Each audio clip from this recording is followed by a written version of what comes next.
Well, we're coming to your city. Gonna play our guitars and sing you a country song.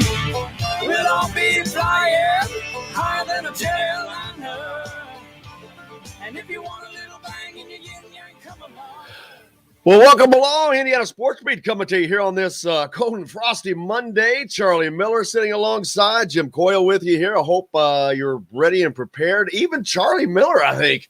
But you better get the coat out. And from what I understand, even you boys down there is getting fixing to get some cold weather. No fixing. It's here.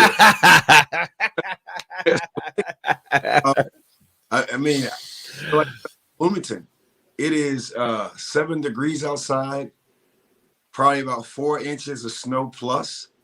The power outages and, now the roads are, so it's, I don't know. I think ever since I joined this show, man, stuff started happening, man. I don't know. Oh, man. It's like who knows, right? Yeah, it's crazy out there. We're expecting more snow, of course, in central Indiana. Well, actually, everybody in this part of the region expecting more winter. So Don Fischer will be joining us here in a few minutes. Indiana has a game Wednesday with Minnesota, which, of course, that's nothing to them. They'll probably ski down here, Right. but they're used to that. But yeah, and not only that, this is a 9 o'clock game, Charlie. So late game with all this weather coming. It's just going to be one of those situations, man, where it just changes everything. But luckily, well, not luckily, but without the fans being able to be there, that's something that won't have to be worried about. People on the road late for that game, so that's a fortunate thing there. But other than that, I guess it's going to give us something to do on a late snowy night on Wednesday. But I know you guys are probably used to it, but again, just the protocol. I'm more than certain. Tim Graw and those guys got everything checked out, and that's always something I know. That's. A game that starts at 9, you're probably at the gym, 6:30, 6 o'clock, so there's ample time getting places so that, you can get your mind right and get settled to play. So totally understand that. Let's talk about these 9 o'clock tips when you're a player, when you're going on the road, and not only going on the road, when you go on the road to another time zone. Well, I guess it's, if you had a 9 o'clock game on the road in the central time zone, which Indiana would have had against whoever it was, Northwestern, I think, and they changed that game to 5:30. But man, those games, how hard is that on you guys? You get back at 3, 4 in the morning, whatever. That's gotta be rough. Well, it is, and then you are. I mean, now pending pandemic, you then are expected to go to class that next day, right? If it's at 8 o'clock in the morning, right? So it's an involved schedule. That's why, again, I think it's important for guys to get their rest. You got to get your rest. You have to mentally, physically, emotionally recover. But that's it's a part of the process. But there's an adjustment on more than something that they're doing prior to that particular game. Probably practices are a little late, right? You're making those mental adjustments that are needed. And we're in this time of year where every game has always mattered, but it's becoming more important. The importance is shining more because you've got tournament implications and Big Ten finish and just all the things that's going on right now. So the spotlight is getting brighter this time of year, and it gets hotter. That light gets brighter and hotter. The freshmen, how are they going to do this last half of the season? It's going to be crucial to whether Indiana can stay there. They're kind of in the tournament, I think, right now, maybe by the hair of their teeth. Right. But they're going to need the freshmen to step up the rest of the way. They've been trying and do a good job, but these last few games, Indiana has got a rough end of the season. I've looked at some other people like Maryland, who's like in Indiana, struggling to get in. They're right there.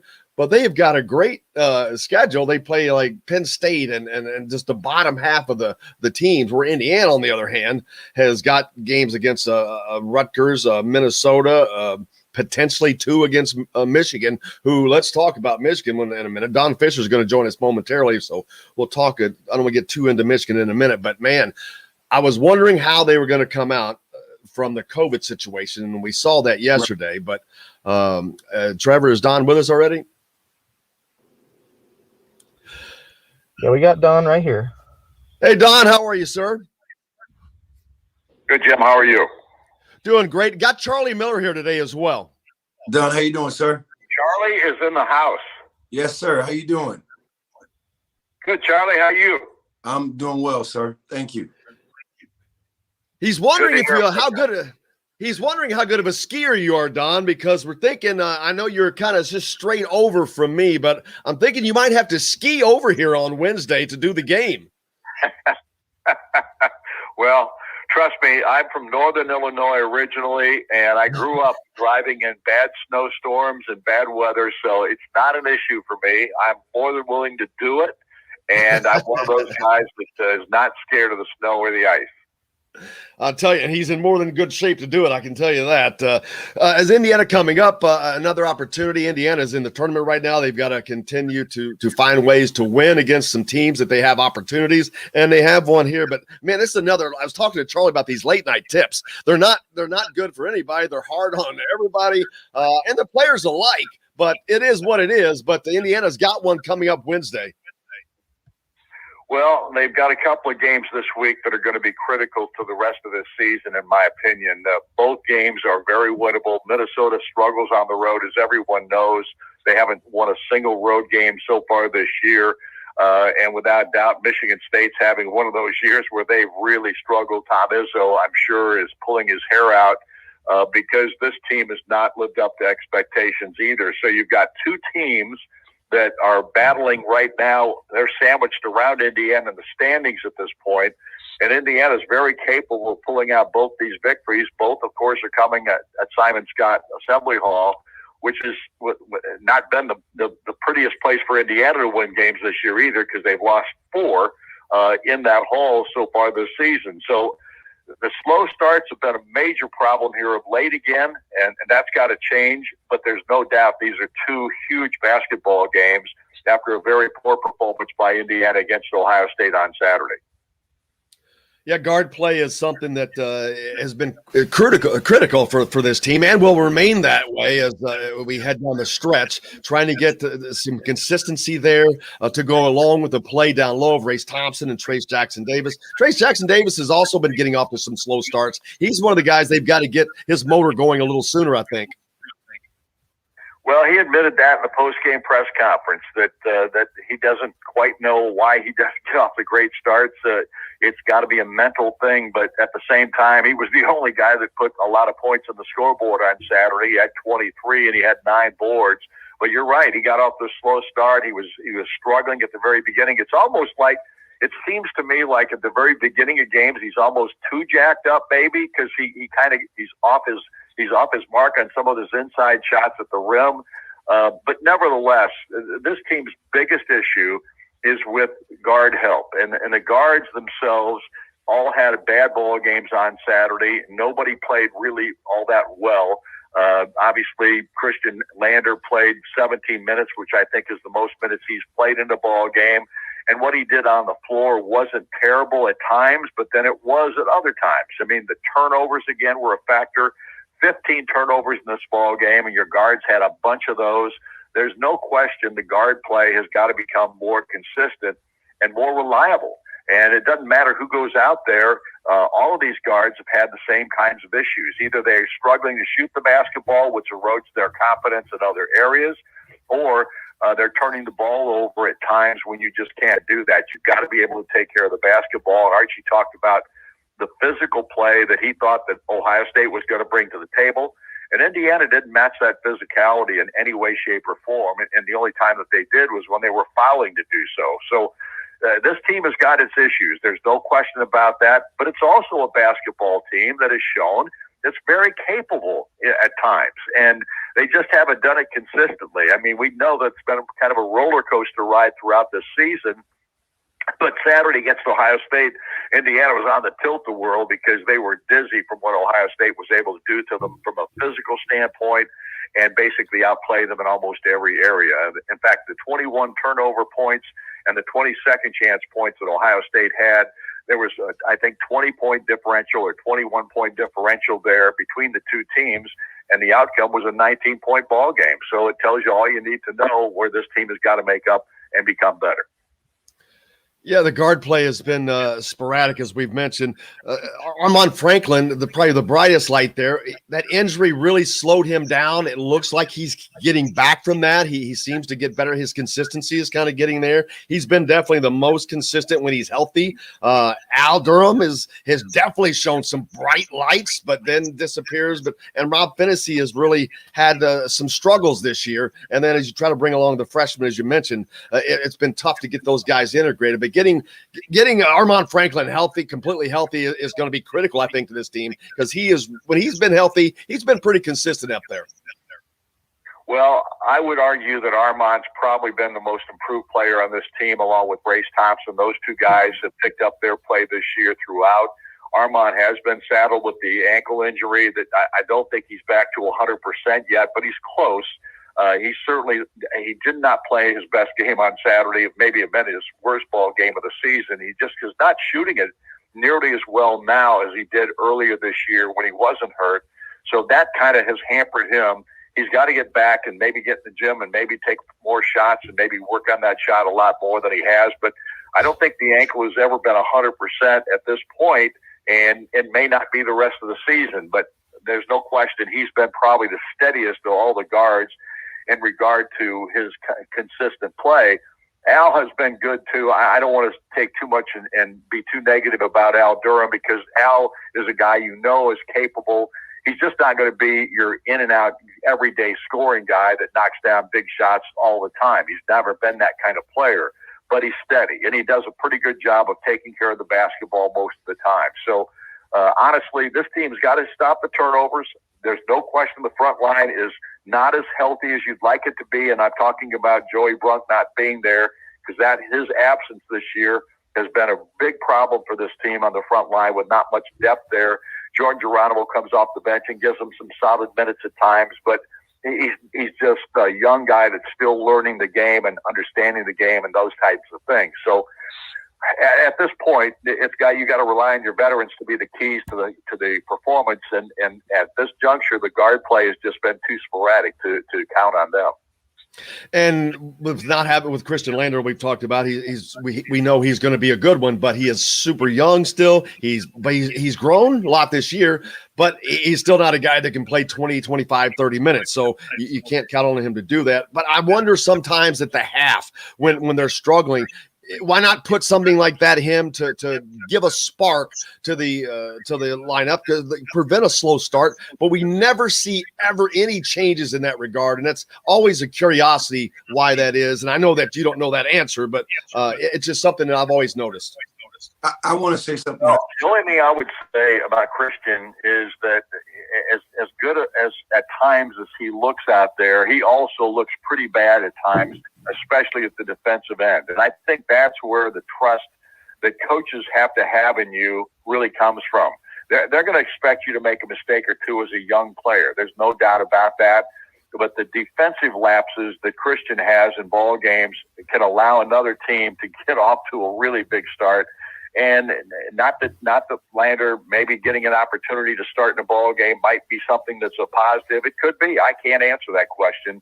I just know that Christian has not shown a steadiness to steady a ball club. I mean, when he comes in, he gives them a spark because of his quickness and the ability to pass the ball pretty well. I mean, he had 3 assists in the ball game, but he also had 4 turnovers and the worst plus minus on the team in this matchup with Ohio State. So, I don't know what the answer is, other than everybody just has to settle down. They've got to be ready to play as soon as they walk out there on game day, and it can't be something that they have to adjust to as the game goes on. They've got to have a fierceness to want to win this game and a fierceness to play, especially at the defensive end of the basketball court, if they're going to win most of their ball games. Because let's face it, their strength still is their best defense.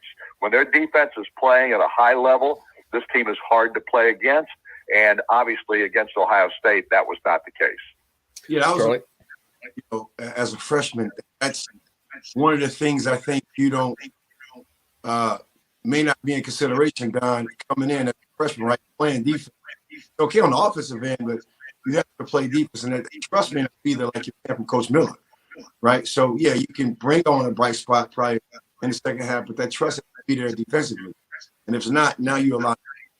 And I would definitely say, you just said it, man. When you're locked in defensively, right? You want your defense to start your offense, right? To make them shoot tough twos and tough threes. So I definitely understand what you're saying, and that's something I got to get better at. Yep. And Donald, I mean, and let's face it. I mean, we've heard this forever, and it's absolutely true. Your best offense is your best defense, because that's how it starts. If your defense is really good and locked in, you're going to be tough to deal with, and you're going to force turnovers, because guys don't like to be guarded tight, and they don't like that intensity level being thrown at them. You're just not going to be comfortable if a team is out there with an intensity on the defensive end of the floor to make sure that you get nothing easy. And it frustrates players, and a lot of players aren't patient enough. And that's one of the real issues with young players is their patience on the floor, not making the bad pass in a tough situation or a bad pass at a critical time. Those are all factors as far as your play is concerned. But at the defensive end, you can really make a difference and Christian could really make a tremendous difference because he's so quick. He's the quickest player on this Indiana basketball team, and he's got a good handle if he just does the right things and makes the right decisions. But at this juncture, it's still a young ball club, and they're going to make mistakes. But the defensive end of the floor is where this team can make a difference and win ball games if they have that intensity level going into it. And like Bob Knight always said, I've said this a million times since Coach Knight was the coach of Indiana, the most important minutes of a basketball game are the first 5 of the first half and the first 5 of the second half, because that's when you set the rules, and that's when you determine that you let other teams know this is how it's going to be the entire ball game. Yeah, hey, you just said that. It was keep the game within 10 points if you're down. Last 5 minutes. Every possession matters, man. Exactly right. Yep. Hey, Don, and I'm having a tough time hearing Charlie, but I know what he's talking about, and without doubt, this team has still got a chance to make a real run here at the end of the season. And with the 2 games this week being, I think, the most critical of the year, and they're the most winnable games that Indiana has left in their schedule, and they're going to have to play really good basketball to win both of them. But I think they're capable of it, and this is the week to get it started. Right. Exactly, Don. And a little note, bright news, Indiana's recent commitment, CJ Gunn, over the weekend, 33 points, 9 threes, a Lawrence North record. So that's pretty good. Lawrence North has had a lot of shooters there, like Todd Leary, one of those. But CJ Gunn sets the 3-point record there over the weekend. Well, hopefully CJ can play Wednesday. We'd love to have him. Don, I hope you have a safe travels over and back on Wednesday and a great rest of your week. I appreciate it. Thanks for having me, guys. Nice talking to you, Charlie. Hey, we're done. Awesome, man. Thank you. The great Don Fischer, the voice of the Hoosiers, joining us here on Indiana Sports Beat. We got lots more coming up. Charlie Miller sitting in, plenty to talk about. Daytona 500 was yesterday, man. There's all kinds of stuff going on. We're back with more to the Golf Club at Eagle Point Studios, brought to you by the great folks at Andy Moore Honda of Bloomington. 0% sales event going on right now. You can get more to your door at andymorehonda.com. Hey, we all want more, and no one gives you more for less than Andy Moore Honda of Bloomington. And right now, Andy Moore Honda is having their first ever 0% sales event. That's right, you get 0% APR financing on a brand new Honda from Bloomington's #1 Honda dealer, Andy Moore Honda. You can turn the commercial. There you go. Perfect. Awesome. Yeah, you were cutting out for some reason. I don't know why. No, man. It's weird. Sometimes I think some computers have a sound thing that cues the mic and it cuts it out for some reason. I don't know. Yeah, I don't know. Who knows, right? I'm on my phone. I'm using my phone in a tripod. So. Oh, wow. Yeah. It's amazing. Yeah. You could not. I would not have known. Well, I mean, it's like, I record videos sometimes at home or when I'm on the court, and I just keep my little tripod with me. So it's a tripod that's on my desk. That's perfect. It's a little handheld tripod. Yeah. Isn't it amazing? Technology is freaking amazing. Yeah. Just to even have these type of calls. I mean, where you can send someone a link and you're on. I can only imagine what it was probably like, 10 plus 15 years ago. Oh my God. Yeah. I was just thinking the other day about something. I'm like, I had to be at home to talk to somebody. Mm-hmm. Not that, I remember that Mm-hmm. as a kid. I remember having a phone that had to have a cord on it. I bet. Yeah, it's God dang. I feel like I'm in, and now I look back. I remember like when I was a kid thinking about the 50s and how that seemed like the before times, like dinosaurs and stuff. And I'm like, Jesus, I look now, I think my daughter, I'm like, man, she thinks I grew up in the dinosaur times, man. I'm like, wow, it's crazy. It's just so funny. Time's a funny thing, man. So many new things, and it just keeps coming and coming and coming and keep us. And you think it does, and you think it can't keep coming. Right. Oh yeah. My first cell phone was wasn't it? My first cell phone was in a bag. It was the bag, right? Yeah, and for me, it was you had either a pager, right? It was or voicemail, right? It was you had to call in to your number. Yeah. Oh man, I had an 8-track with elephants and I had an 8-track tape player in my first car. out of this world, world-class golfing, and a premier resort experience that is waiting for you on your next visit to French Lick, West Baden. This segment is brought to you by Bubba's 33 in Clarksville. Pizza, burgers, beer. Forget about me. Don't you. Welcome back, Indiana Sports Beat, here on this cold, snowy Monday at the Golf Club at Eagle Point Studios, brought to you by Andy Moore Honda of Bloomington. Andy Moore, more to your door, andymorehonda.com. One thing I was wondering about, and that answer was given with an emphatic exclamation point yesterday, Charlie, was how is Michigan going to respond to being off for COVID? Because COVID has just been wiping teams out. Being gone, not practicing, has taken teams that were on a nice roll and just thumped them like a whack-a-mole.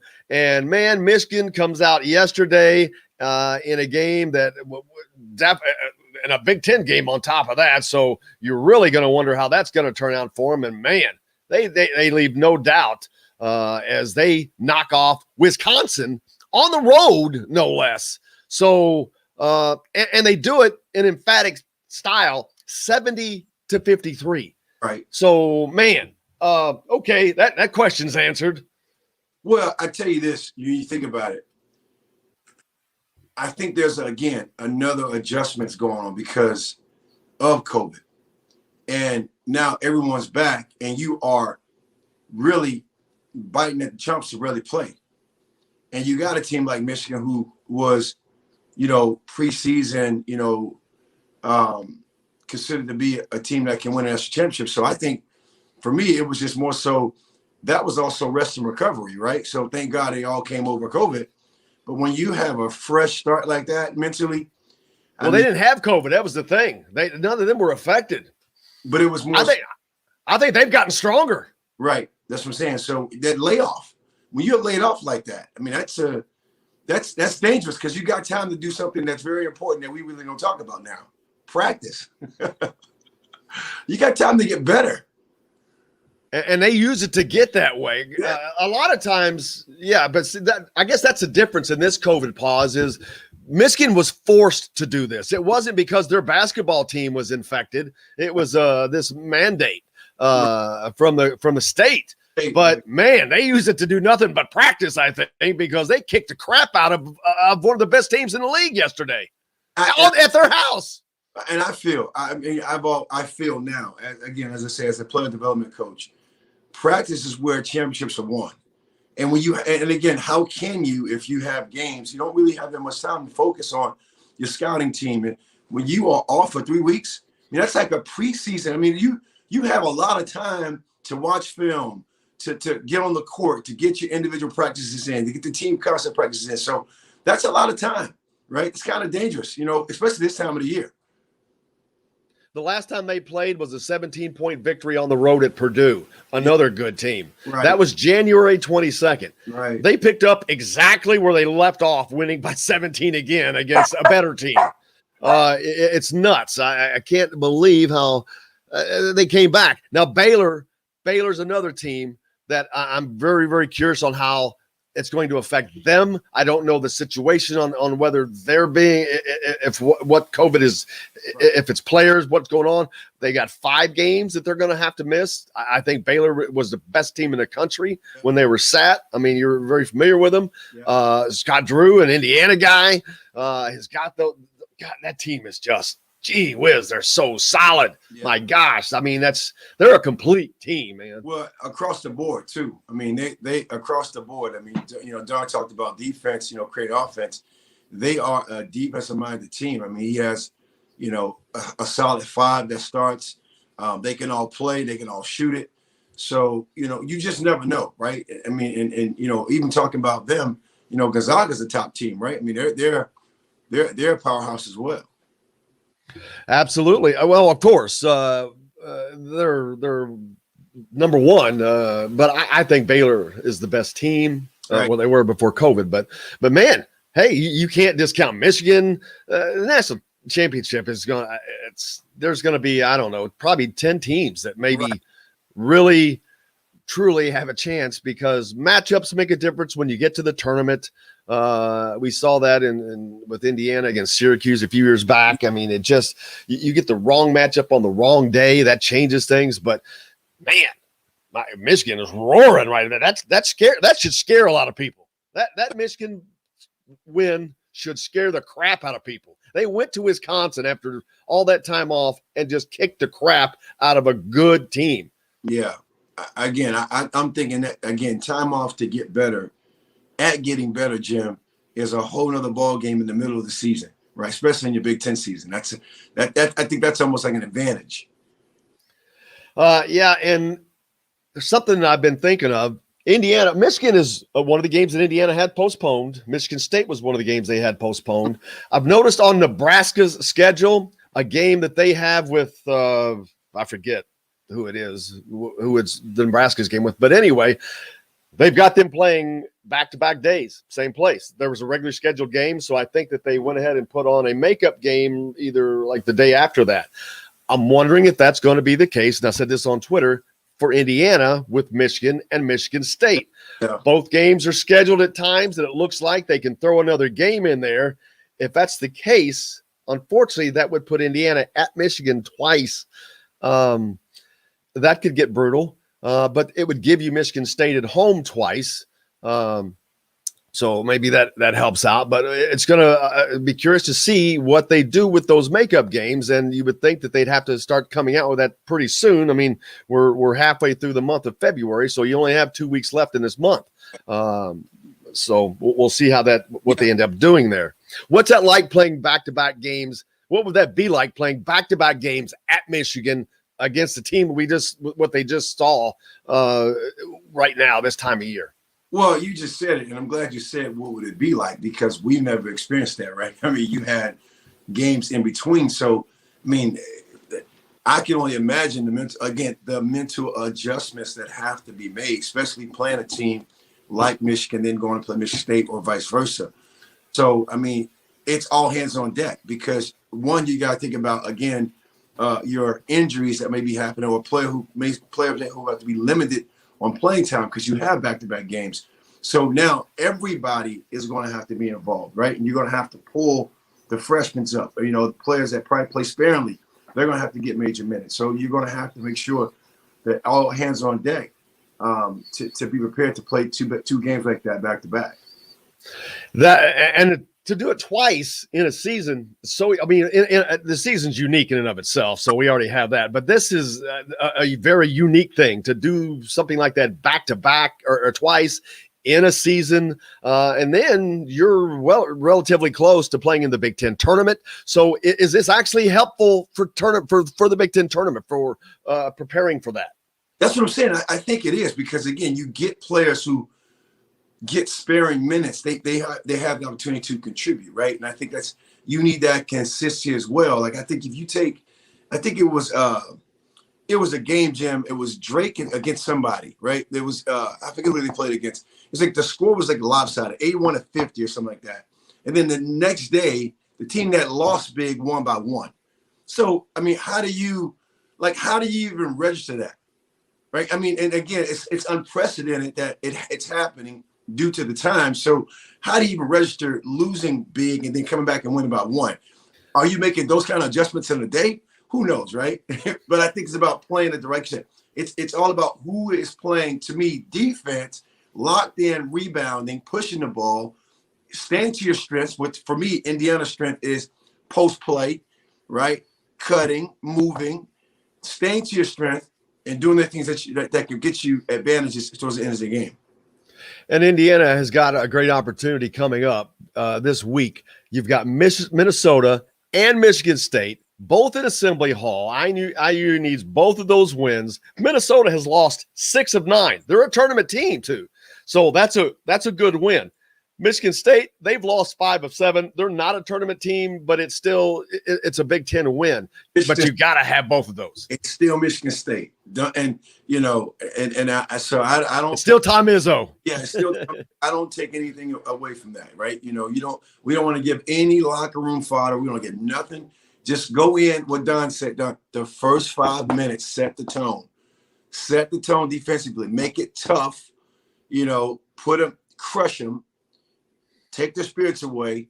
You do that against Minnesota, do that against Michigan State to prepare yourself for the next games. That's one thing. That's another thing I think this team has had a problem with is when they get to a point to where if they had the ability to put their foot on the other team's throat, they should, but they don't. I don't know that they have that. I don't think they've learned that yet. I don't think that they have the experience yet of doing that because we haven't really seen that. And there have been opportunities where I think games they probably could have won had they done that. It would not that they would have won so big going away, but they would have probably won because it would have given them enough. You talked about the moxie and showing that. And there's been too many times I've seen teams come into Simon Scott Assembly Hall knowing that they have to bring that to Simon Scott Assembly Hall. And they do. They bring more and it ends up working to their advantage. And so I think that sometimes you get a little too comfortable at home. Yeah. You're too relaxed. You're in relaxing environments. You just come from your car, your place. You're in your locker. It's relaxed. You're just more relaxing at home, and they've got to just I think just put blinders on right now for the rest of the season and just become Tasmanian Devils. Well, again, they're right there around that 10 seed, bracketology talk. Right. So I'm hoping that's going to motivate enough to get to the tournament. And then also you have to look at the last stretch of your season. You got to have that mentality. I mean, the starts are crucial. And again, if, one of the young players, Trace talked about, he has bad starts. This is the time to do that. Right. Or you got to understand when the game first starts, you can be jacked up, but be locked in. Right, be locked in, and play every possession matters, man. Every possession does matter, especially for the rest of this season going forward. Looking forward to that, and looking forward to seeing how this Big Ten season comes down. I was curious on whether the Big Ten race was going to get tight, but man, as I've talked about Michigan already a lot, I'm like, whew, I guess not.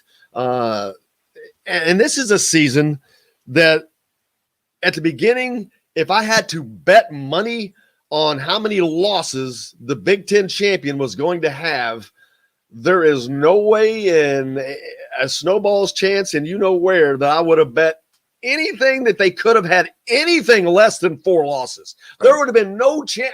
I would have not have taken any bet that had 4 losses or less for the champion.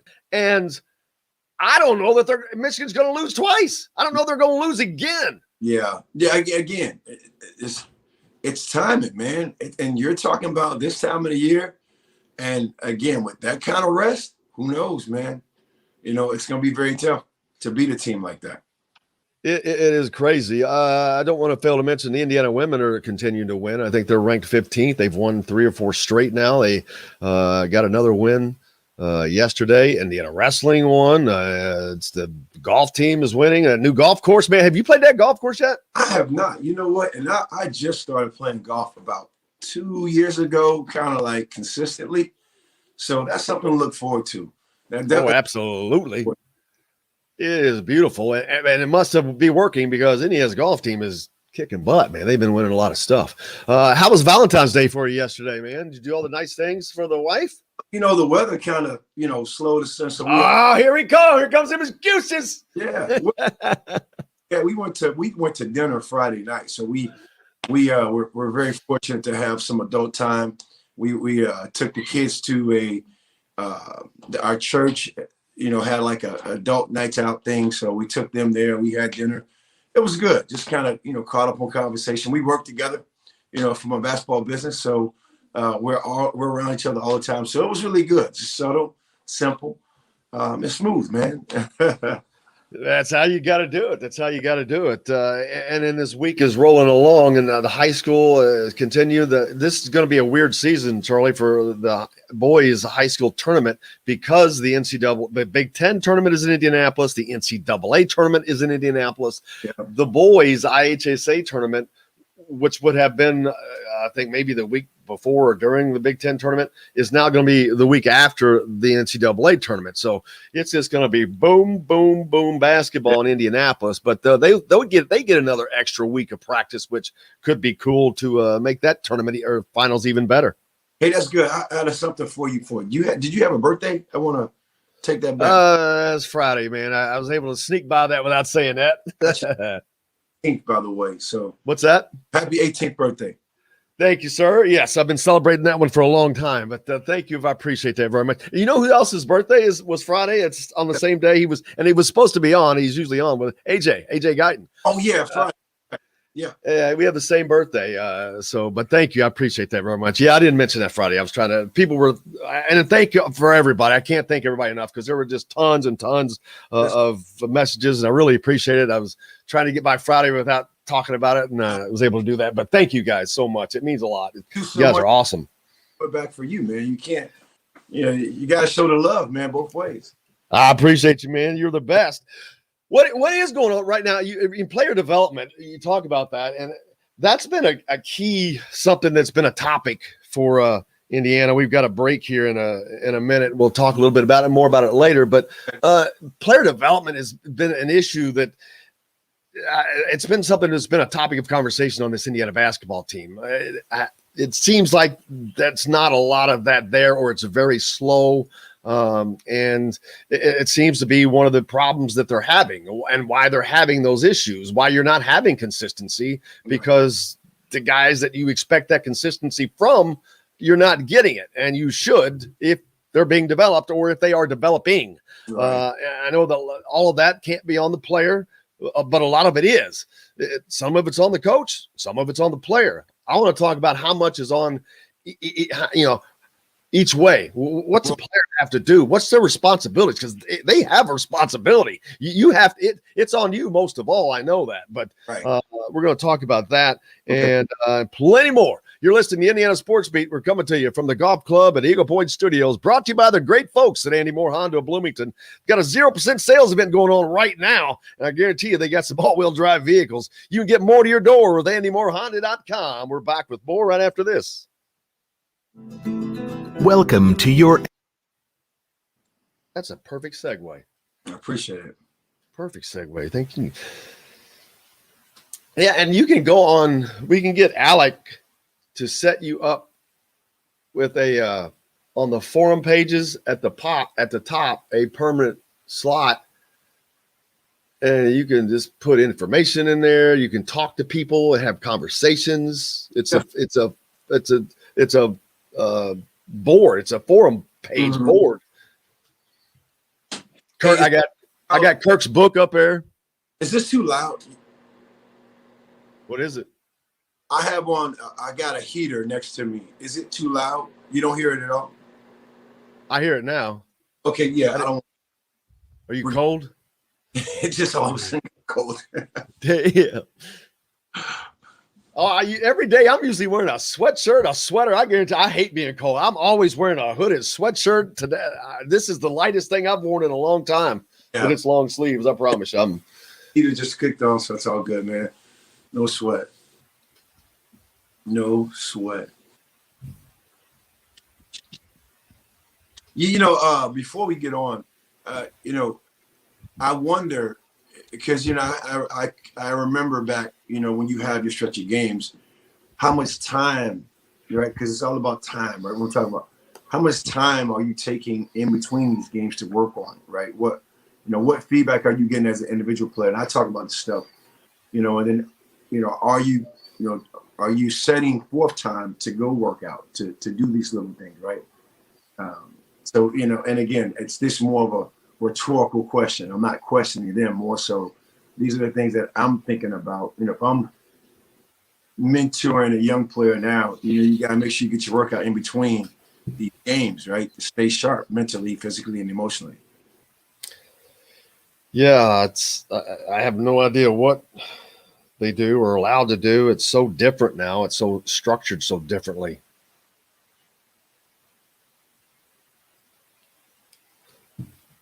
Wow, I can see. Clean those glasses off.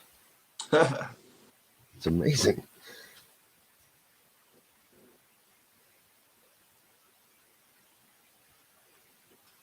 How much snow are you all supposed to get? Well, again, they said between 4 to 6 inches, and that's amazing. I can't even fathom that. No. Yeah, outside it's pretty white. It's amazing. More Honda. Andy Moore Honda of Bloomington, where more means more. More selection, more savings. Come see us at the all-new Andy Moore Honda, now in Bloomington.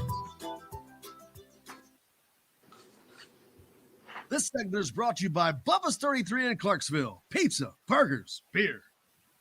My arms, gonna use my legs, gonna use my style, gonna use my shots. Welcome back, Indiana Sports Beat, coming to you on this snowy Monday from the Golf Club at Eagle Point Studios. It could make it turn into ski slopes today. Brought to you by the great folks at Andy Moore Honda Bloomington. 0% sales event going on there right now. Talking about player development before we left. Charlie does a lot of that's what he does. It's like Kevin Hart. That's what I do. That's what Charlie does, man. And that's been a big topic of conversation here. A lot of players we've seen that we think that should be at a different level that they are currently. A lot of that's on player. I mean, of course, the coach has to coach. Coach has to do this, that, and the other thing. But the player, first of all, has to be willing, giving 150,000%. I don't whatever, all of that. But more. This is what you do. Right. Lay it out. Well, like I was saying, if I'm mentoring or, sharing with the player now that's in school, let's go to IU, right? So it's what's important now out through reflection, too. You got to make sure you're making time out in between these games. If it's as basic as getting up your shots, if it's as more involved as understanding, watching film, where your deficiency areas and looking to improve on those, because that's also a part of individual development, watching film, right?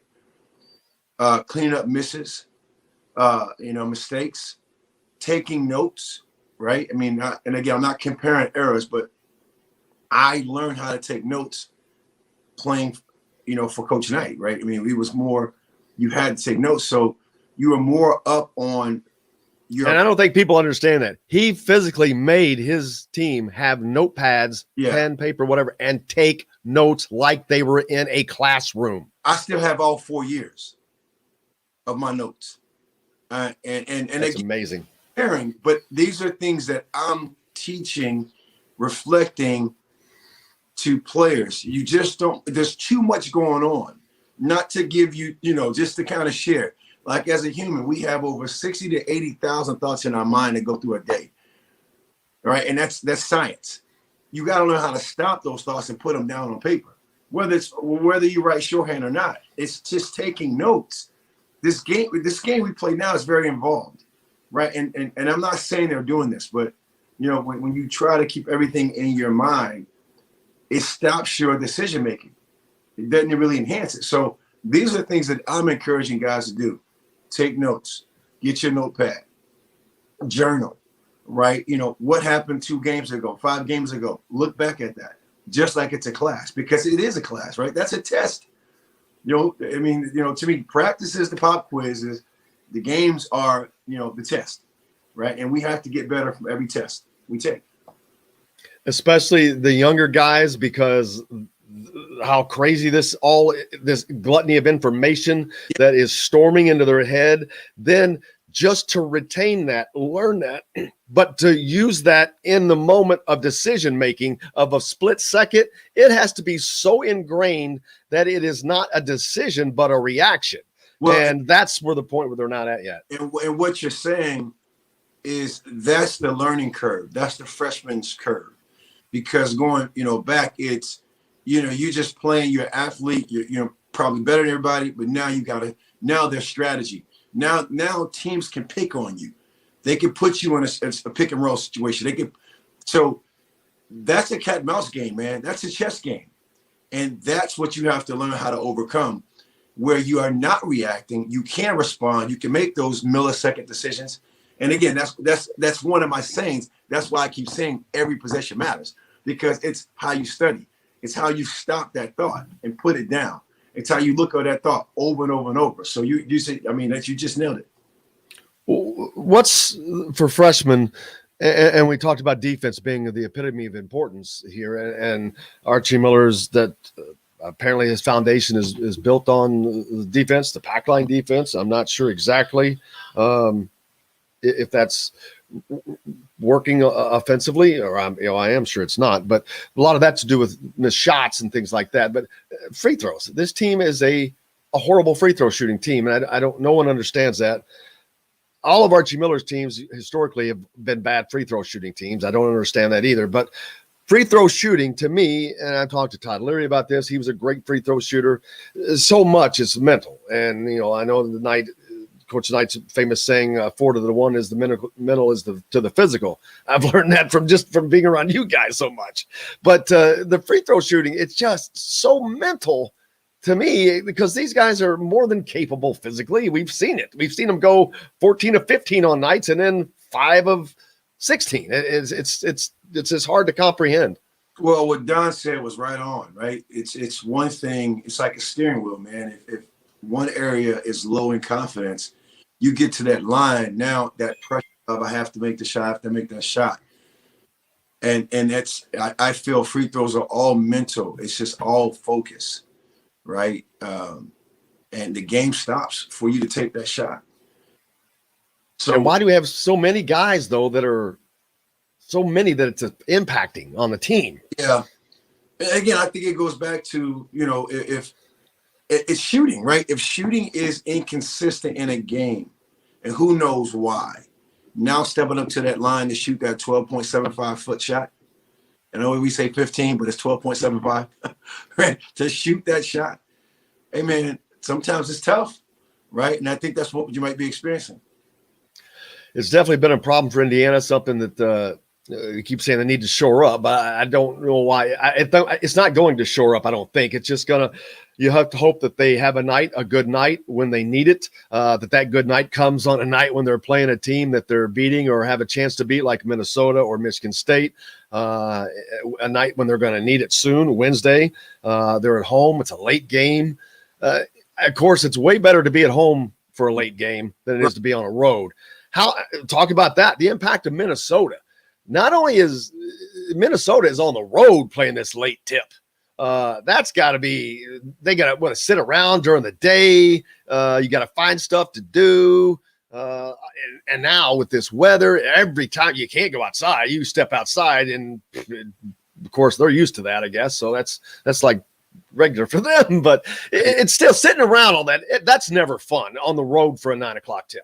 Well, and I know we say that, but like, just if I can go back again, there's ample things that they're doing team wise, right? And even probably going, to shoot around may be extended late. It might be later, than earlier. Watch, again, just making sure that they're off their feet, they're resting, getting ready to play. So there's things that you're doing in between that time frame. But yeah, it's still, you're on the road. That's tough. Especially as many games as you said they lost. Coaches are probably doing everything they can to get those guys going and prepared to play. The bracket reveal, they started doing this a couple of years ago, kind of like the football now. The first one came out. Gonzaga was the number 1 overall seed. I don't get this. I don't. I think Baylor's the best team.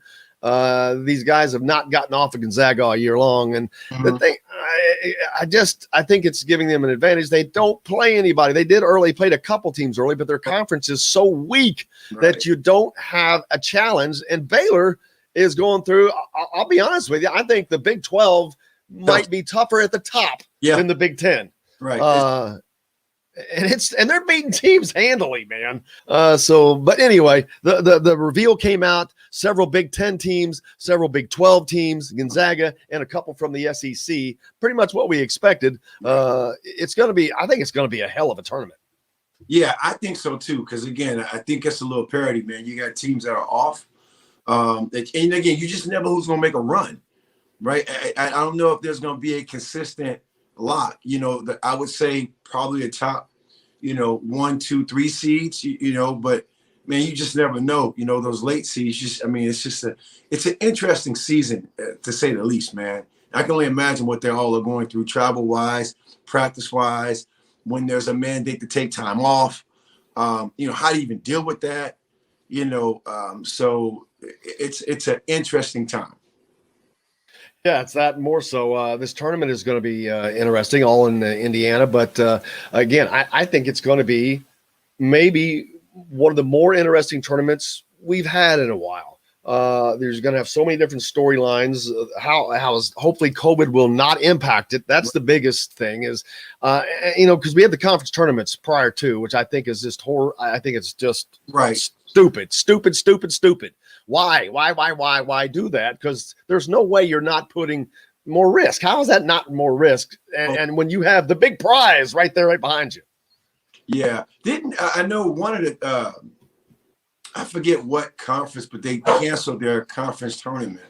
But anyway, it's just a lot. It's a lot going on, and I can only imagine what the NCAA committee and people that are in charge of these things. What I think it's all day by day they're learning what to do, how to do it, how to release this information.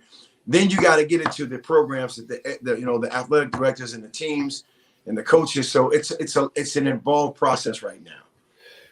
Teams like Kentucky are going to have to win the SEC tournament to make it in. I think they're 6-13 right now. Duke, I don't know their record, but I think they may be in the same situation. I know that they've gotten it a little bit together, but we've seen all the blue bloods are just Kansas, all of them, Michigan State, all that. It's just a crazy year, but that means other teams are rising up, which is kind of cool to see. Some new blood. It's like in football. We're sick and tired of seeing Alabama, Clemson, and Ohio State. So give me. I want us different. I love steak, but give me something else, man. So it's good to see something different. It's going to be another test for Gonzaga. I still think that playing in that conference does not give them the opportunity that they need. There's no way that they're as hardened as Baylor is when Baylor is playing Oklahoma State and Kansas and Oklahoma and Texas Tech, and you're just beating, and these are just fist fights in the Big 12 almost every night. They're 1-point, 2-point games. Texas Tech, Chris Beard, it's been fist fights all the time. And Gonzaga's beaten Pacific by 25 and beaten Portland State and yada yada. Man, you get into this tournament in the second week and you start playing these teams that are just scrapping for everything they got. And that's going to be 4 weeks of that probably for them. I just don't see it. Well, I think it helps when you have top talent, right? And that's what you hope that shows up for Gonzaga. Winning ways attract, winning players, man. And, they got some top tier players. And that's what you would think would come into play in the forefront, Jim, in a tournament style play, right? Because you got. I mean, they were hitting some. They were playing really good at the beginning of the season. So now, you got to, kind of mediocre. Your season play. It's not, teams aren't very strong. So that's what you hope that will help them. Their top players stepping up. But if you have not been challenged in a while, and you get, a hungry team that now will play every possession with you, man, you can end up losing a game that you should win.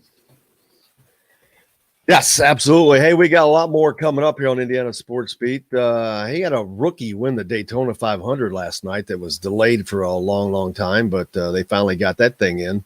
That gave me something to do late last night. There's nothing on. So I'll sit here and watch the race, that was cool. Chase Briscoe from Mitchell, Indiana, right down the road here, starting his first NASCAR Cup. There's a kid, Charlie, that's from right down the road in Mitchell, Indiana. Chase Briscoe ran his first NASCAR Cup Series race yesterday, the Daytona 500. He races for Tony Stewart, who is from Columbus, Indiana, with a top 20 finish in the Daytona 500. So congratulations to Chase. Hey, we got a lot more coming up here on Indiana Sports Beat. We're back with it right after this. Hey, we all want more, and no one gives. Hey, Charlie, you can always invite anybody on too as a guest, like for this 10 o'clock spot, man. Any former teammates or anybody that's to come on and talk and fun. It's open. Okay. Oh, well, that's good to know. So the 10 o'clock spot is anytime actually, but 10's easier for you just because it's still early or later for you. But anytime, other than Don's slot. Got it. Okay. Yeah, they can come on anytime. Good. Yeah, if they're in the East, they're on East time. It's easier for them too, so it doesn't matter. Good. Yeah, so we'll put that in mind. I'll actually take that note.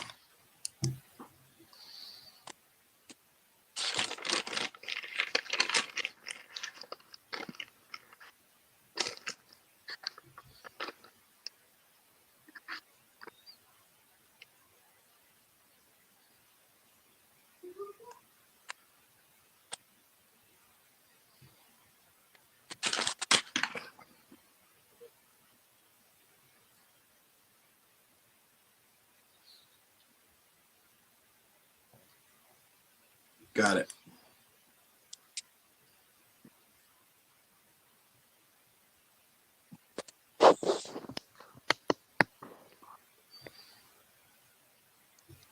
Yeah, I went outside yesterday for a little bit, and it wasn't that many people out. Went to the grocery store, came back, but it wasn't that many people out yesterday. I wonder what it's going to be like today. But it's pretty interesting out here. I had to travel down to see my daughter yesterday for Valentine's Day, but it was also her soccer banquet. They finally got that in. She's a senior, and so they got that in. But yeah, I was like, all right, I got to get back. I just wanted to, but I went to the store the day before. I was like, I'm going today. I'm getting it done. There was the wood, all the whatever wood I had left downstairs. I'm like, phew, I grabbed every stick, bringing everything of wood I got in. I'm like, if I'm gonna when I was a kid, we got killed with snow. I mean, I'm talking 60 inches in a winter, man. Wow. 22-inch snowfalls. It was nuts. And I'm like, so I remember that stuff. I remember being out of school for 3 weeks once. Wow. Because this is back in the olden times. And thank God there was no virtual school, man. That would have sucked so bad. Man. We got real snow days, man. These kids today, they don't get that anymore. Yeah. Golfing and a premier resort experience that is waiting for you on your next visit to French Lick, West Baden. This segment is brought to you by Bubba's 33 in Clarksville. Pizza, burgers, beer.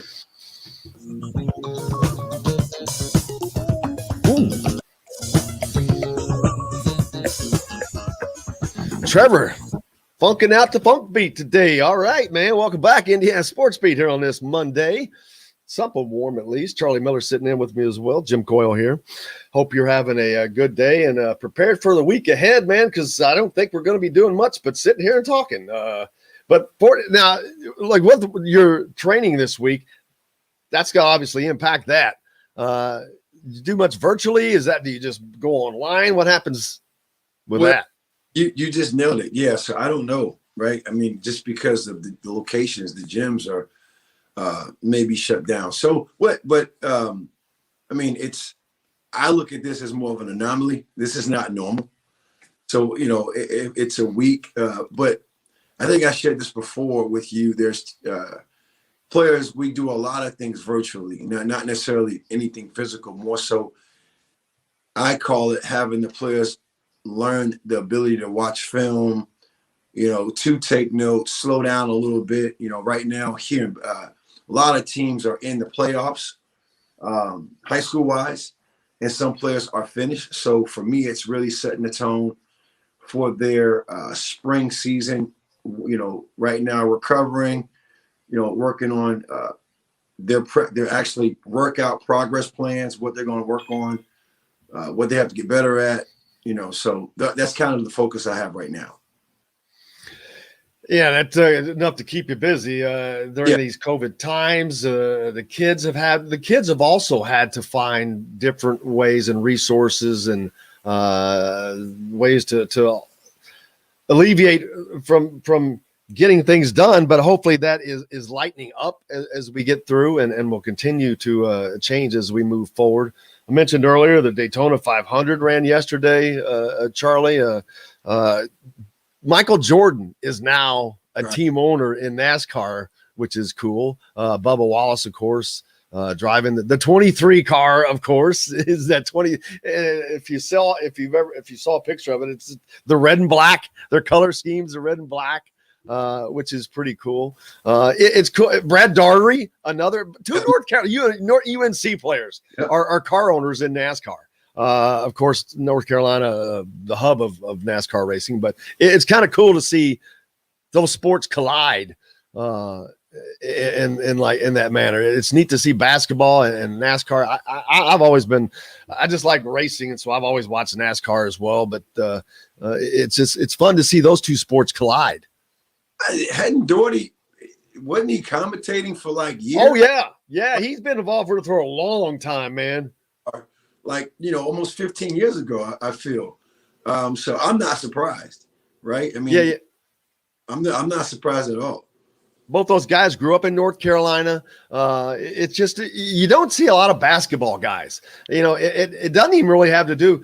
I know both of them, the African Americans, but I don't even think about that. Basketball, I can just think of the basketball people I know. Most of them are not NASCAR people. The media people that I know covering are not NASCAR people. It doesn't have anything to do with that. It's just that's a sport that doesn't have a lot of collision. And like if somebody said if I thought you followed, I'd say nope, because two things: he's a basketball player and he's from Florida.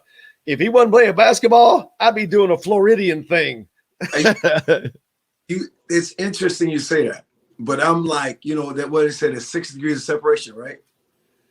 I got a good friend of mine from Florida is an avid NASCAR fan.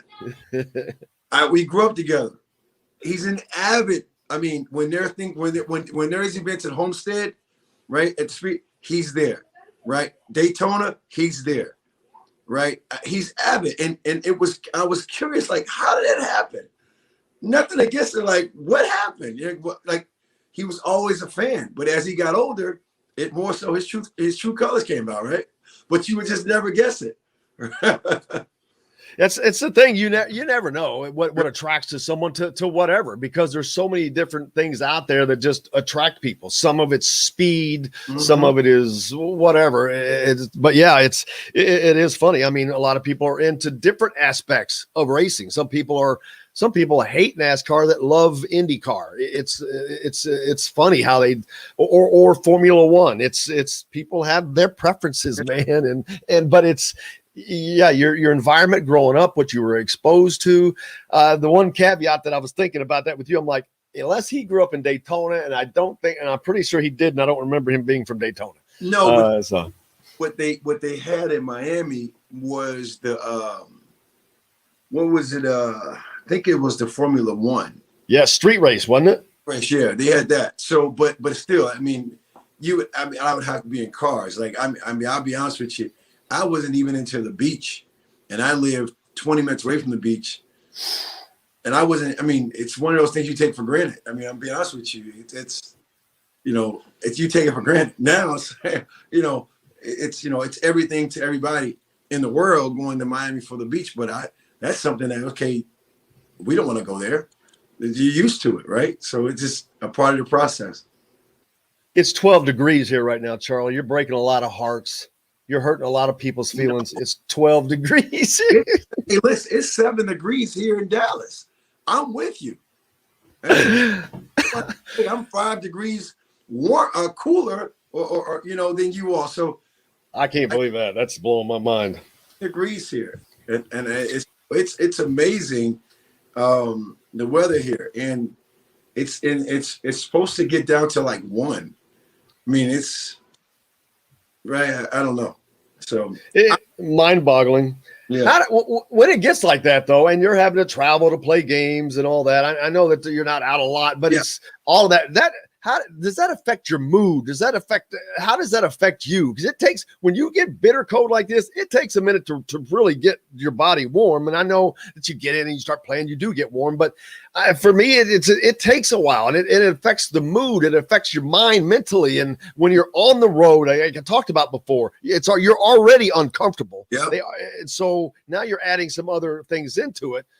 You got to overcome those things mentally, and that's something that Minnesota is going to have to do. Well, and then you take the psychological games that, not saying they happen today, but you got to take that into consideration at some of the locations that we used to travel to. You were in pretty much like a restroom trying to change, right? I mean, you really didn't have facilities. So it might have been cold and dampened or whatever it is, right, to play psychological games. So you got to make sure that you put your blinders on, like you said earlier. You layer up, you get warmed up, you get ready to play. You put yourself in that mind state. I think that all matters. You've been following the NBA much? Yeah. I mean, I watch, I don't really watch per se for anything other than to watch trends, team schemes, pretty much they all run the same stuff. But then, look at the top players, what are the top players doing, Also, look at that, but I'm just really big on like the small stuff. Like I'll watch a basketball game and I'll turn the volume down. Not saying I don't want to hear the commentating. I just want to watch the footwork. I want to watch the movement. I want to watch the interaction. I want to watch communication. These are things that I'm trying to pour back into young players that allow me to coach them, because these are things that I may have missed out on when I was 18, 19, right? So it's all about reflection for me. Catching the small things and helping them understand how it creates a huge impact the more and more you do it. The Pacers trade Victor Oladipo, Houston to Houston. They end up getting Chris LeVert in the trade, and the deal. He hasn't been able to play for them yet, but seems like a deal that worked out best for them. Victor is off to Houston, playing with Eric Gordon, another former Hoosier. Chris LeVert, they're anxiously waiting for him to come back, expecting for him to be a big part of that program. But that situations get to like that. It's a shame that it got to that point with Victor Oladipo and the Pacers, but it did. And that's the thing about once it becomes the NBA, it becomes business, man. And it's just business, and all friendships are off. And unfortunately, that did not work out for Vic and the Pacers. Yeah. And you hear that, and, it's like you cringe because you've played the sport so long and there was a love for it. Now it's really a business, right? And like, you one day you are the star of the franchise. Another day we're talking about getting rid of and seeking, trade elsewhere. That's a mental adjustment, if you can think about that, right? I mean, first of all, for Oladipo, you're in your home state where you really made a name for yourself in college. You came back, playing for the Pacers. You got injured, overcome that, and all of a sudden now you're back on the trading block. So, yeah, I mean, you have to understand that's a business, right? It's more for me, and also, Jim, I think it's more entertainment than anything, because it's like, the top players can get away with a lot of things, versus the the mid-grade players, right? So you're right on. We mentioned bracketology earlier on. The Big 12 actually kind of dominate the top. The four lines, North Carolina, let's see, that's on the bubble. Mm-hmm. Where'd my top teams go? I missed them. Top overall seed Gonzaga. First team out is UConn. Last team in is Colorado State. So we got a lot of stuff. The next four out include Penn State, Maryland. In that, Maryland is a team that's going to wind up in, because I've talked about this. Their schedule is a cream puff to finish out. Man, they get to play the likes of Penn State, Nebraska, Michigan State. They've got the bottom of the conference to play. Indiana, let's see, the entire bracket is right here. I think they were a 10 seed the last still a 10 seed, but their games are against Michigan. And I'm wondering again, like I said, if they got to play them twice, that's going to hurt. They will get Michigan State at home twice if they reschedule those games. But Indiana's schedule, you got Minnesota and Rutgers and at Purdue. Right. So Indiana's schedule much, much tougher than say the Maryland, who is looking in at the moment. But man, it's a tough way to go. So having to end the season hard to get in. I mean, they're probably going to have to win a game that they're not expected to, maybe, to get in. I don't know. But when you have that pressure on you, these players, are they insulated from that? Or surely with social media, they're all on it all the time. So there's no way they don't know this. Well, again, it, and you. Actually, we're late for a break, Charlie. I'm sorry. Let's come back to that right after this. Perfect. Is that all right? Sure. We'll be back with more Indiana Sports Beat coming to you from the Golf Club Eagle Point Studios, brought to you by Andy Moore Honda Bloomington. Back with more right after this. Hey, we all want more, and no one gives Sorry you more. about that. I went right by that. I knew it was coming. And I forgot. I'm learning, man. No, it was me. I was like, I have lots of time. I looked back down and I had the warning, and I got talking into that good. It's good conversation that makes that happen. I take it. Where are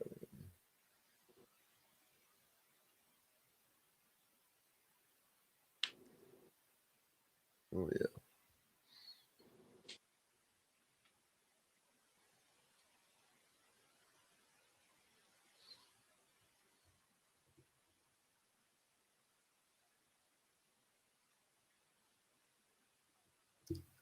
Funny if it actually played out where they have, which I don't know if that's Lenardi's, but if they won the first game, they would play Alabama in the second game, who is coached by Nate Oates, who is a name that keeps coming up.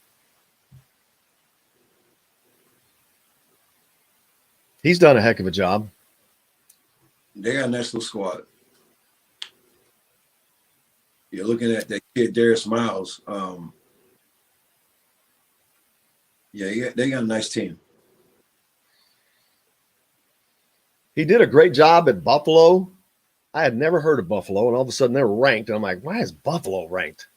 He had them rolling. He left there and went to Alabama. They have set scoring records already.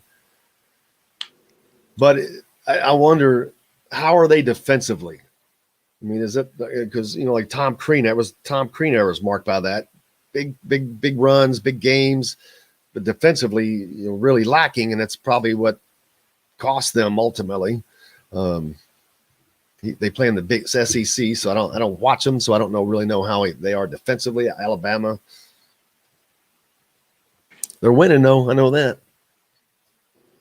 Yeah, it's again, man. To me, I can't even imagine being in school around this time. Like what's going on? Who knows, day to day, man. I don't, this is different.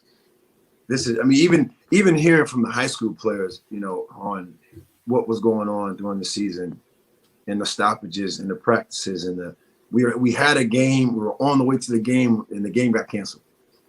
So how do you even make those kind of adjustments, right? Yeah. Having games canceled like an hour before a game. Right. That just, That would just. Yeah. Yeah, that's different.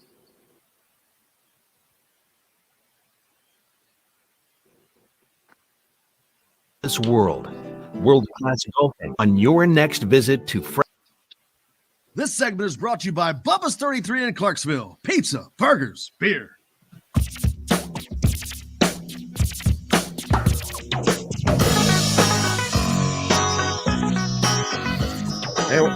We're getting funky today. Charlie Miller sitting in. Back to Indiana Sports Beat, brought to you by Andy Moore Honda of Bloomington. 0% sales event going on. More to your door from AndyMooreHonda.com here at the golf club at Eagle Point Ski Slopes, I should say.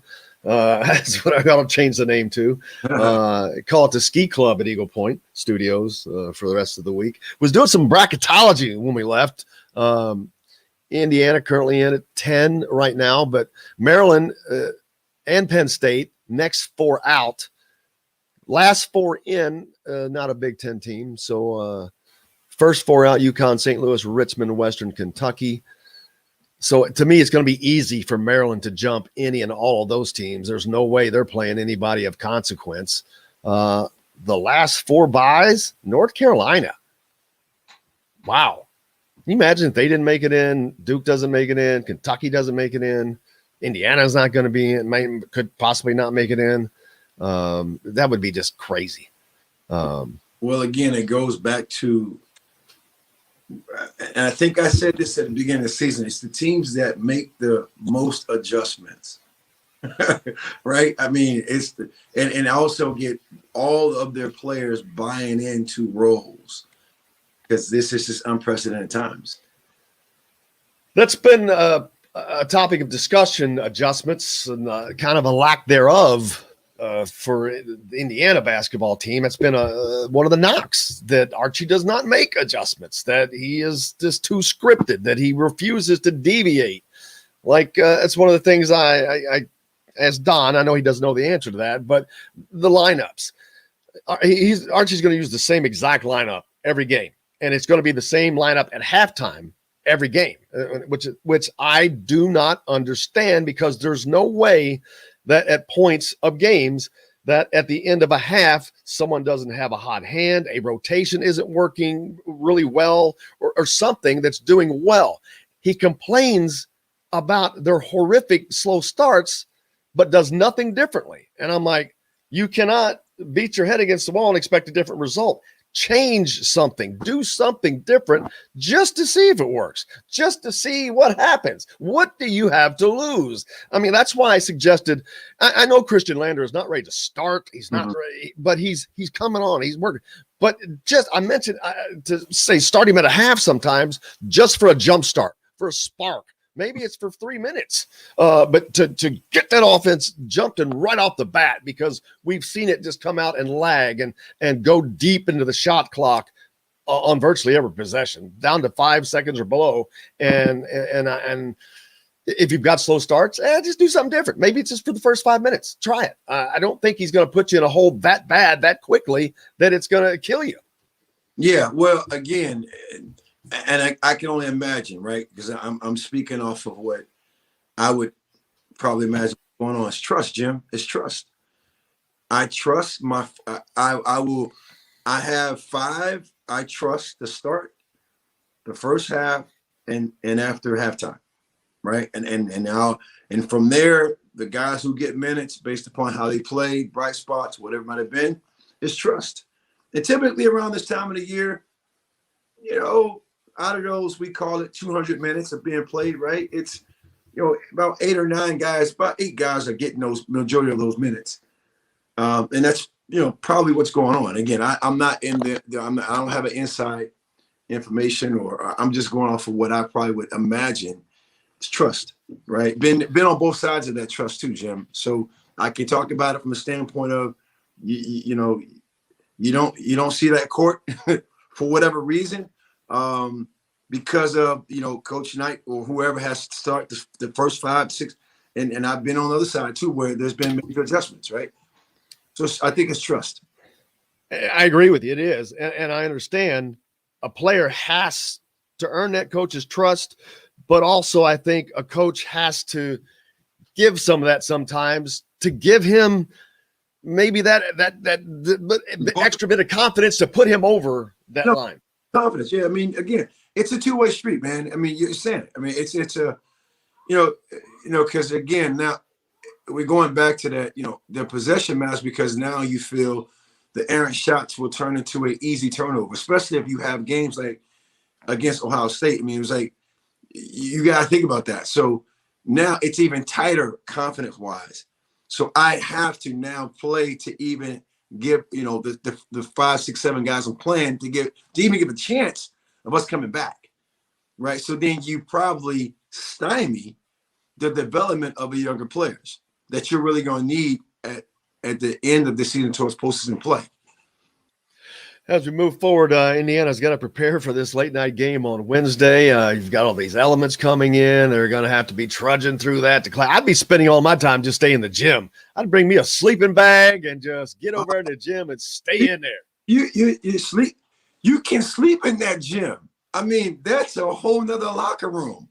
I mean, their facility is amazing. When I met you last year, that was my first time back in a while. And I could sleep in there. I know I could. They got refrigerators, food, and drinks. I mean, it's right there. So, but luckily they also they're not too far from Assembly Hall, right? Or, Simon Scott, they're not too far from it. It'll all work itself out. But yeah, but it's just interesting to go back when I was there, what we had versus now what's there. You said it. You can literally sleep in there. I mean, everything you need is in that locker room. Yeah, hopefully they can. They're going to be dealing with these conditions here too over the next few days. I don't think it's going to. Hopefully, it doesn't have any impact on the games or what we got coming up. What is coming up for you, Charlie? Well, for me, again, just this week, matter of fact, is to share with everybody. If you're interested, we're going over with my players now. Basically, I'm going over what I would call a theme of a college prep development program. So if there's a player getting ready to go to college, what would they work on? And that's actually what I'm working on right now. So it's like a project, right? So it's like a mini project for me. And also just to give players a different outlook on how to develop. Like I said earlier, I'm really big on having thoughts slow down, put them on pen and paper. So we're working on that. I have about 15 plus players that allow me to train them up. So that's what we're working on right now. Just getting ready for spring and summer. We're going to get Charlie will be set up with a forum page on the Hoosier.com at Indiana Rivals soon. So you can go there and interact with Charlie and just whatever, have a conversation and set things up if you need to do that. So you'll be able to interact with him at your leisure. So Charlie will be chatting you guys up. Chat them up. That's right. Ask away. Ask questions. I ask them too. And how is it enjoyable? How enjoyable is it for you as a former player to get to engage with the fans and things like that now? And I know some of it's about basketball. A lot of people have kids. A lot of fans have kids, and that's the thing is it's the Indiana fans that have kids that whether it's you or Jordan Halls or whomever is doing this, it's great to see their kid getting the training that they need, but to get it from a former Hoosier. To me, it's always good. And I'll give you a great story for me. It's someone that I befriended when he was in middle school. And he happened to come to an Indiana basketball camp. And we still talk to this day, right? I mean, it's amazing. I mean, he's a good friend of mine. And, it was, I was counselor Charlie, right? But, you have interests and you talk. You share things and you ask questions. He found me on Facebook. We communicated, we connected. And again, to me, it's a way to stay in touch with, I don't look at them as fans, as friends, man. Right. Whether you rooted for me, whether you didn't, we all bleed red, right? We all bleed crimson and cream. We all, still love Indiana to this day. So I think it's the interaction. More so than anything, I don't look at it as fanfare, because I'm always curious. Because you can also look at it this way too. I don't know how much attention I paid to fanfare as a player, right? I don't know if you have an appreciation for that, but when you get when you out of the game, I think you understand why people are so die hard, why people are so passionate, and you appreciate that because that's why they play. That's why you put on that uniform. Couldn't say it any better, man. And that's too many of us don't appreciate the things at the time. Well, I think we all know that. I mean, gosh, it's with your kids. It doesn't matter what it is. It's all the same. Yes, and that's why I'm saying, like, and that's why for me, it's not necessarily riding this fence on the players at Indiana, man. But you just don't know what you don't know at 17, 18. You don't. As much as you think you do, you don't. So. Again, for me, it's a sound appreciation when I'm able to get on your forums and people, whatever it is, good, bad, or indifferent. I appreciate it, man. Thank you. Thanks for expressing that. Thanks for letting me know how it made you feel. Oh, I'm gonna tell you how it impacted me. It's just a way to interact, right? I mean, at the end of the day, that's what it's about. I always say we're professional people longer than professional players or collegiate players, man. That's all it's about. How to show appreciation, how to show love, how to show joy, and have fun with it. That's Charlie Miller, and that's why we have him. We love him. Can't wait to do this again, Charlie. This was just a blast. Just had fun talking here today. It was just a blast, and I love doing that. Yeah, I celebrate. This is my first full show, right? This is my first full show, so I'm one of those. Hey, thank you. You're awesome. No, I appreciate it, man. Thank you. Thanks so much. You make everything better, man. Charlie Miller, I cannot thank you enough. The great Don Fischer, the voice of the Hoosiers. It's been a blast as always, man. I hope you guys are ready. Speaking of blast, hope you're all ready for the one that's coming our way. So get ready. We'll be back here tomorrow no matter what, though. Mike DeCourcy, Kevin Brockway, Chronic Hoosier. Go out and have yourself a safe day. Wear your mask. Do something nice for somebody. And until then, I'm Jim Coyle. I will see you on the radio.